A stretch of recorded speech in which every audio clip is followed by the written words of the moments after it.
Hello, ನಮಸ್ಕಾರ ಎಲ್ಲ ನಮ್ಮ ಕಲಬುರಗಿಯ ಮಹಾಜನತೆಗೆ, ರೈತ ಬಂಧುಗಳಿಗೆ. ರೈತರ ಸಂಕಷ್ಟವನ್ನು ನಾನು ಗಮನಿಸ್ತಾ ಇದ್ದೇನೆ. ನಮ್ಮ ರೈತರು ಇವತ್ತು, ಅದರಲ್ಲೂ ಕಲಬುರಗಿ ಬಿದರ್ ಭಾಗದಲ್ಲಿ ಯಾವೊಂದು ನೀವು ಬೆಳೀತಕ್ಕಂಥ ಬೆಳೆ ನಾಶ ಆಗಿ ಹೆಚ್ಚಿನ ಒಂದು ಮಳೆಯಿಂದ ನೀವು ಸಂಕಷ್ಟ ಇರ್ತಕ್ಕಂಥ ಒಂದು ಮಾಹಿತಿಗಳನ್ನು ಏರ್ಪಡ್ತಿದ್ದೇವೆ. ಅದರ ಹಿನ್ನೆಲೆಯಲ್ಲೇ ನಾನು ಬರಲಿಕ್ಕಾಗದೇ ಇರೋದ್ರಿಂದ ನಿಖಿಲ್ ಕುಮಾರಸ್ವಾಮಿ ಅವರನ್ನು ಇವತ್ತು ನಮ್ಮ ನಾಯಕಗಳ ಜೊತೆ ಅಲ್ಲಿಗೆ ಕಳಿಸಿದ್ದೇನೆ. ಒಂದು ಮೆಮೊರಂಡಮ್ ಕೊಡಿ ನನಗೆ, ಪ್ರಧಾನಮಂತ್ರಿಗಳಿಗೆ ಇಲ್ಲ ಗೃಹ ಸಚಿವರಿಗೆ ಒಂದು ಲೆಟರ್ನ ಅಡ್ರೆಸ್ ಮಾಡಿ, ನಾನು ಪ್ರಧಾನಮಂತ್ರಿಗಳನ್ನ ಭೇಟಿ ಮಾಡಿ ಏನಾದರೂ ಒಂದು ಹಣದ ವ್ಯವಸ್ಥೆ ಮಾಡಲಿಕ್ಕೆ ಪ್ರಯತ್ನ ಪಡ್ತೀನಿ, ಆರ್ಥಿಕ ನೆರವನ್ನು ಕೊಡಿಸ್ತೀನಿ.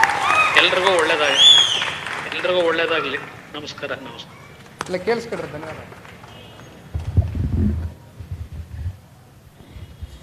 ಹಲೋ, ನಮಸ್ಕಾರ ಎಲ್ಲ ನಮ್ಮ ಕಲಬುರಗಿಯ ಮಹಾಜನತೆಗೆ, ರೈತ ಬಂಧುಗಳಿಗೆ. ರೈತರ ಸಂಕಷ್ಟವನ್ನು ನಾನು ಗಮನಿಸ್ತಾ ಇದ್ದೇನೆ.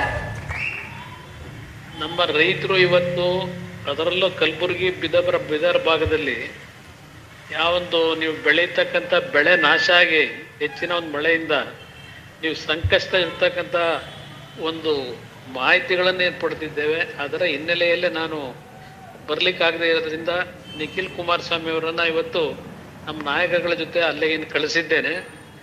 ಒಂದು ಮೆಮೊರಂಡಮ್ ಕೊಡಿ ನನಗೆ, ಪ್ರಧಾನಮಂತ್ರಿಗಳಿಗೆ ಇಲ್ಲ ಗೃಹ ಸಚಿವರಿಗೆ ಒಂದು ಲೆಟರ್ನ ಅಡ್ರೆಸ್ ಮಾಡಿ, ನಾನು ಪ್ರಧಾನಮಂತ್ರಿಗಳನ್ನ ಭೇಟಿ ಮಾಡಿ ಏನಾದರೂ ಒಂದು ಹಣದ ವ್ಯವಸ್ಥೆ ಮಾಡಲಿಕ್ಕೆ ಪ್ರಯತ್ನ ಪಡ್ತೀನಿ, ಆರ್ಥಿಕ ನೆರವನ್ನು ಕೊಡಿಸ್ತೀನಿ. ಎಲ್ರಿಗೂ ಒಳ್ಳೇದಾಗಲಿ. ನಮಸ್ಕಾರ. ಇಲ್ಲ ಕೇಳಿಸ್ಕೊಡ್ರಿ, ಧನ್ಯವಾದ.